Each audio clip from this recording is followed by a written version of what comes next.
நீங்கள் அழைக்கப்பட்டவர்கள். இவ்வளவு பிரச்சனை உங்களுக்கு வர வேண்டிய அவசியமே இல்லை.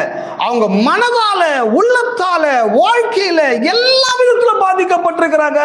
அவங்களுடைய தப்பான எண்ணம் என்னன்னா, பிசாசு தான் எங்களை இப்படி வச்சிருக்கிறான்னு நினைக்கிறாங்க.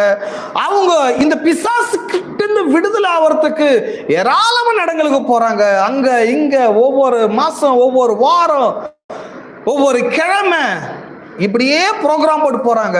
பட் போயிட்டு எங்காச்சும் நல்ல செய்தியோட வராங்களான்னா எங்கேயும் நல்ல செய்தி கிடைக்கிறதில்ல.